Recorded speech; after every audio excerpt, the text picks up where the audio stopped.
Assalamualaikum warahmatullahi wabarakatuh. Izin memperkenalkan diri, Taruna Utama Politeknik Ilmu Pemasyarakatan Angkatan 56, nama Hibatullah Ulia Mukhlis, STB 4514, Prodi Teknik Pemasyarakatan Kelas A, asal Bogor, Jawa Barat.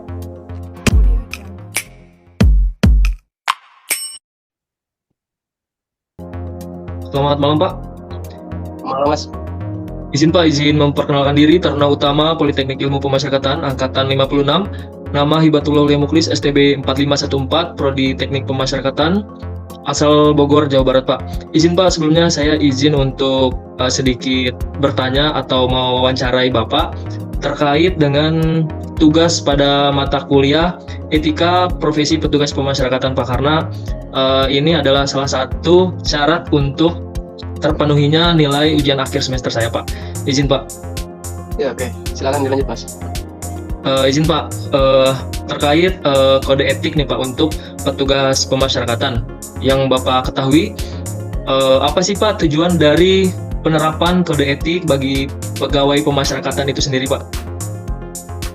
Oke, jadi tujuan penerapan kode etik bagi pegawai pemasyarakatan itu sebetulnya punya beberapa tujuan yang penting Mas, terutama dari sudut pandang kita sebagai petugas pemasyarakatan. Sebagai contoh, yang pertama itu bisa menjadi pedoman profesionalisme, di mana kode etik itu memberi pedoman kepada kita sebagai pegawai untuk menjalankan tugas dan fungsi sehari-hari agar kita bisa profesional dan bertanggung jawab. Yang kedua, selain pedoman profesionalisme, itu juga memberi internalisasi Mas. Internalisasi nilai etika, yaitu mendorong kita untuk menginternalisasikan nilai-nilai etika serta kita untuk menjaga integritas dalam pelaksanaan tugas.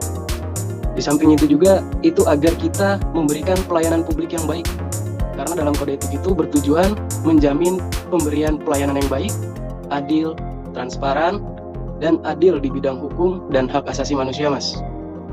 Kira-kira kurang lebihnya seperti itu salah satu tujuan dari penerapan kode etik bagi petugas pemasyarakatan. Siap Pak, terima kasih Pak. Sebelumnya saya izin bertanya nih Pak, Bapak udah kerja berapa tahun ya Pak?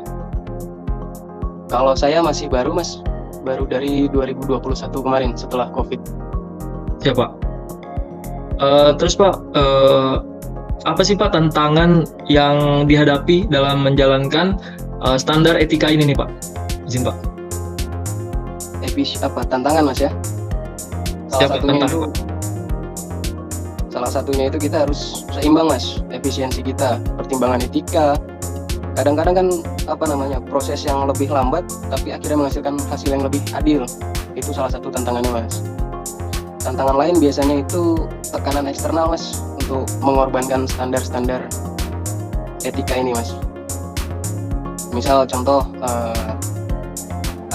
kondisi tidak terduga, kita dihadapkan pada suatu kondisi misal perkelahian gitu Mas, atau percobaan bunuh diri atau percobaan pelarian, itu kita harus siap dengan situasi-situasi tersebut Mas. Kalau kita ngikutin etika, insya Allah kita bisa mengatasi hal-hal tidak terduga seperti itu. Contoh lain itu ada over kapasitas sama minimnya akses pendidikan Mas. Jadi lapas rutan itu rata-rata over kapasitas Mas, dan minimnya akses pendidikan bagi narapidana. Jadi kita harus memberikan dan memastikan efisiensi dan tugas kita itu memberi pelayanan yang baik dalam kondisi yang sulit. Bisa dibayangkan over kapasitas, kita harus memberi pelayanan yang baik pada mereka dengan keterbatasan yang ada. Itu salah satu tantangannya Mas. Kemudian ada lagi, ini sudut pandang masyarakat biasanya Mas, atau istilah kerennya itu stigma sosial.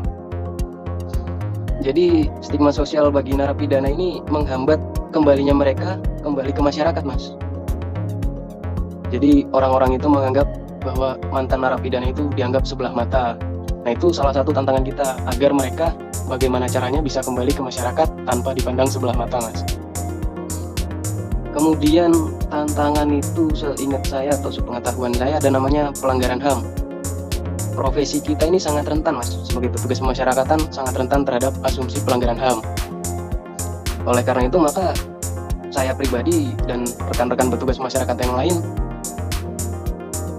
itu berpegang pada kode etik untuk memastikan hak asasi narapidana ataupun warga binaan itu dihormati dan dilindungi sehingga tidak terjadi pelanggaran HAM. Seperti itu Mas. Ya Pak, terima kasih jawabannya Pak. Terus pertanyaan terakhir nih Pak, tadi kan udah banyak tanya-tanya lah seputar kode etik. Terus dari serangkaian pertanyaan tadi tuh, menurut Bapak itu gimana sih Pak cara Bapak mendefinisikan kode etik bagi petugas pemasyarakatan itu sendiri Pak? Izin Pak. Menurut saya kode etik bagi petugas pemasyarakatan itu adalah pedoman untuk kita, pedoman sikap, pedoman tingkah laku maupun perbuatan dalam pergaulan kita sehari-hari Mas, dalam menjalankan tugas dan fungsi kita, melayani, membina dan membimbing warga binaan, serta tadi ada kita singgung juga terkait barang sitaan Mas, benda sitaan dan barang rampasan. Jadi itu sebagai pedoman kita. Kode etik itu mengatur perilaku dan tanggung jawab pegawai pemasyarakatan dalam menjalankan tugasnya sehari-hari Mas. Kalau kita bicara konteks petugas pemasyarakatan, itu ada standar etika yang harus kita pegang Mas. Standar etika yang harus kita pegang. Itu ada pelayanan, yang pertama pelayanan, yang kedua itu ada pembinaan dan pembimbingan, yang ketiga kita harus integritas, keempat kita profesionalisme kita harus tinggi, dan yang terakhir jangan lupakan tentang pengelolaan benda sitaan dan barang rampasan itu tadi Mas. Jadi pada intinya itu kode etik membantu kita untuk memastikan bahwa petugas pemasyarakatan itu menjalankan tugasnya dengan penuh integritas, dengan penuh keadilan dan tanggung jawab, serta sesuai dengan norma-norma etika profesi. Kalau menurut saya poin-poinnya penting di situ Mas. Siap Pak. Siap. Terima kasih banyak Pak atas jawaban-jawaban yang telah diberikan Pak. Oke, sama-sama Mas.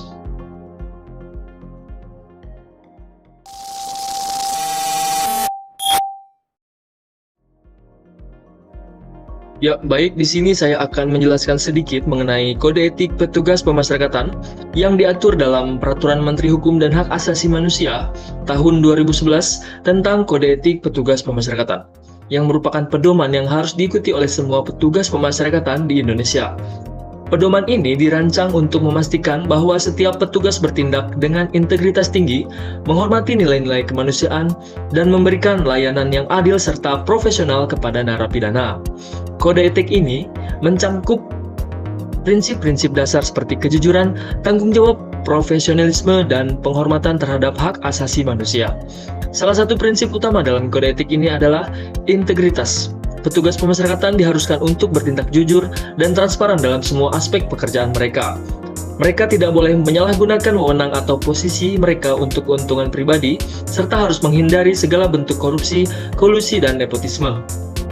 Petugas juga diharapkan untuk melaporkan setiap pelanggaran yang mereka saksikan atau ketahui, serta menjaga kerahasiaan informasi terkait narapidana. Informasi pribadi atau sensitif tidak boleh disebarluaskan tanpa alasan yang sah. Selain integritas, profesionalisme merupakan elemen penting dalam kode etik petugas pemasyarakatan. Petugas diharapkan memiliki kompetensi dan keahlian yang memadai untuk menjalankan tugas mereka. Hal ini mencangkup pemahaman dan penerapan hukum serta peraturan yang berlaku, kemampuan dalam menangani situasi darurat, dan keterampilan dalam berinteraksi dengan narapidana secara adil dan manusiawi. Petugas pemasyarakatan juga dituntut untuk terus meningkatkan pengetahuan dan keterampilan mereka melalui pelatihan dan pendidikan berkelanjutan, sehingga mereka dapat memberikan layanan yang terbaik. Kode etik ini juga menekankan pentingnya tanggung jawab dan akuntabilitas. Setiap petugas pemasyarakatan harus bertanggung jawab atas tindakan dan keputusan mereka, serta siap menerima konsekuensi dari setiap tindakan yang diambil, baik positif maupun negatif. Akuntabilitas ini berarti petugas harus transparan dalam melaporkan tugas dan kinerja mereka, serta bersedia untuk diaudit dan dievaluasi secara berkala. Dengan adanya akuntabilitas, diharapkan petugas dapat menjalankan tugas mereka dengan lebih baik dan sesuai dengan standar etika yang tinggi. Penghormatan terhadap hak asasi manusia adalah pilar utama dalam kode etik petugas pemasyarakatan. Petugas harus memperlakukan semua narapidana dengan hormat dan martabat tanpa diskriminasi berdasarkan ras, agama, jenis kelamin, atau status sosial. Mereka harus memastikan bahwa hak-hak dasar narapidana termasuk hak untuk diperlakukan secara manusiawi dan hak untuk mendapatkan perawatan medis yang layak, dihormati dan dilindungi. Ini merupakan komitmen yang harus dipegang teguh oleh setiap petugas dalam menjalankan tugas mereka. Selain itu, kode etik ini juga mencakup prinsip keadilan. petugas pemasyarakatan harus bertindak adil dalam setiap keputusan dan tindakan mereka, tanpa memihak atau diskriminatif. Mereka harus memastikan bahwa setiap narapidana mendapatkan perlakuan yang sama dan adil, sesuai dengan peraturan dan hukum yang berlaku. Keadilan ini juga mencakup pemberian hak-hak narapidana secara proporsional dan sesuai dengan ketentuan yang berlaku. Terakhir, kode etik petugas pemasyarakatan menekankan pentingnya kerjasama dan solidaritas antar petugas. Petugas pemasyarakatan harus bekerja sama dan saling mendukung dalam menjalankan tugas mereka, serta membangun lingkungan kerja yang harmonis dan profesional. Dengan menjunjung tinggi prinsip-prinsip ini, diharapkan sistem pemasyarakatan dapat berfungsi dengan lebih baik dan memberikan kontribusi positif terhadap reintegritas sosial narapidana, sehingga mereka dapat kembali ke masyarakat dengan lebih baik. Secara keseluruhan, kode etik petugas pemasyarakatan memberikan kerangka kerja yang jelas dan komprehensif bagi petugas pemasyarakatan dalam menjalankan tugas mereka. Pedoman ini memastikan bahwa petugas bertindak dengan integritas, profesionalisme, tanggung jawab, dan penghormatan terhadap hak asasi manusia, serta menciptakan lingkungan yang adil dan mendukung bagi narapidana. Dengan mengikuti kode etik ini, diharapkan sistem pemasyarakatan Indonesia dapat menjadi lebih efektif dan humanis.